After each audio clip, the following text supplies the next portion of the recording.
अस्सलाम वालेकुम नाजरीन, आज की इस वीडियो में 3-4 अहम खबरों के मुख्तलिफ पहलुओं का जायजा लेने की कोशिश करेंगे। नाजरीन, जो वीडियो का थंबनेल आप देख रहे हैं उस हवाले से चंद तफसीलात 2-3 मिनट आगे जाकर आपकी खिदमत में पेश करूंगा, लेकिन उससे पहले 2-3 अहम खबरें मुख्तसरन समेट कर आपके सपुर्द करना जरूरी समझता हूं। नाजरीन, पहली बात तो यह है कि हुकूमत खुशी के शादियाने बजा रही है कि हुकूमत की तकरीबन IMF के साथ डील फाइनल हो गई है। यानी हुकूमत ने $1 अरब की किस्त लेने के लिए अवाम पे जुल्म सितम के पहाड़ दहा दिए हैं, और उसकी तफसीलात यकीनन आपको बताने की जरूरत नहीं है कि गुज़श्ता 65 से 70 दिनों में किस कदर बड़े पैमाने पे महंगाई में इजाफा किया गया है। एक खबर तो यह हो गई।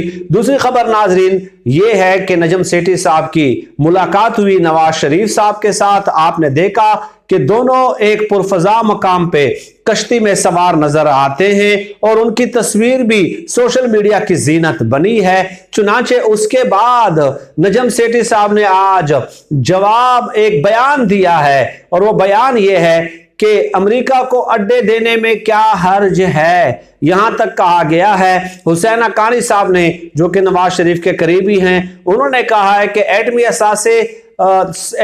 असासों से दस्तबरदार होने में क्या हर्ज है। बिलावल कहते हैं कि तमाम तर तहफ़्फ़ुज़ात के बावजूद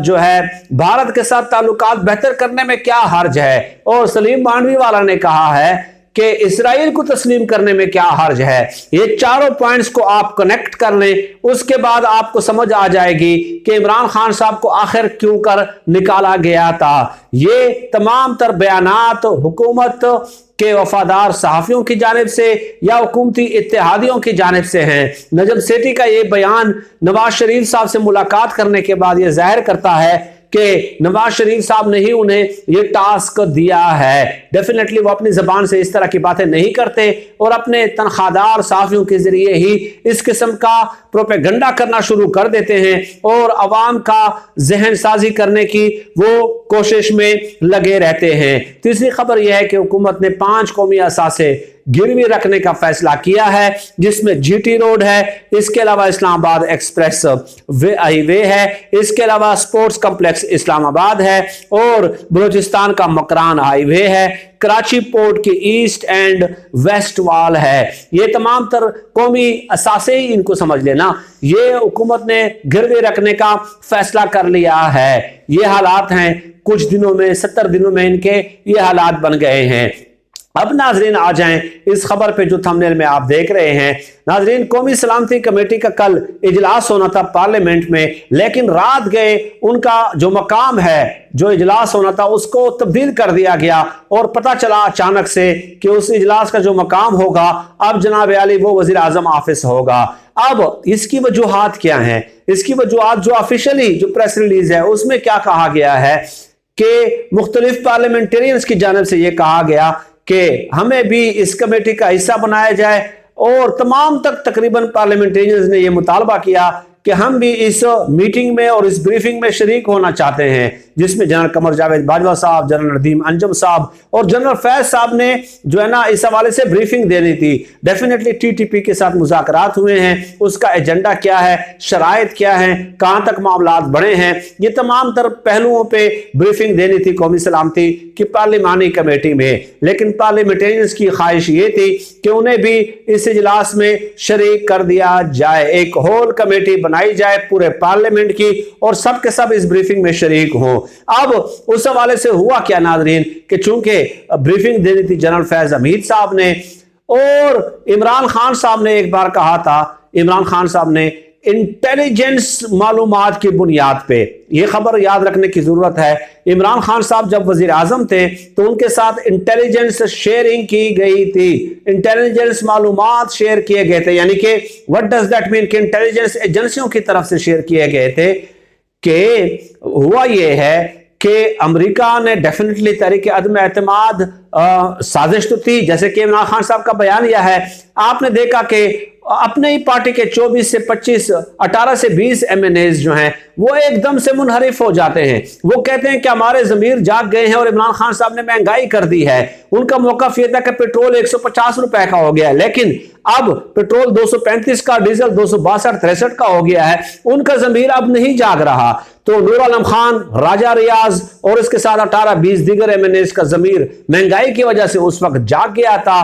तो इमरान खान साहब को जो इंटेलिजेंस शेयरिंग उनके साथ की गई थी वो ये कि नूर आलम खान और राजा रियाज, ये दो लोग जो हैं इन्होंने बाकी 18-20 लोगों को तोड़ने में अहम किरदार अदा किया है। और इमरान खान साहब को जो मालूमात मिली थी उसके मुताबिक ये कि नूर आलम खान और राजा रियाज अमरीकी एम्बेसीज और अमरीकी अहदेदारों के साथ मुलाकात करते रहे, डील करते रहे, और बाकी जो 18-20 हैं उनकी मुलाकातों का भी वो एहतमाम कराते रहे, शराइत तय कराते रहे। गोया राजा रियाज और नूर आलम खान ने सहूलतकार का किरदार अदा किया था।